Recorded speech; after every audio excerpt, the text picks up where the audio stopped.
information, education, and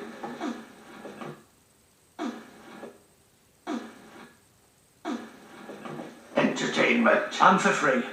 Yes, except of course for the drinks.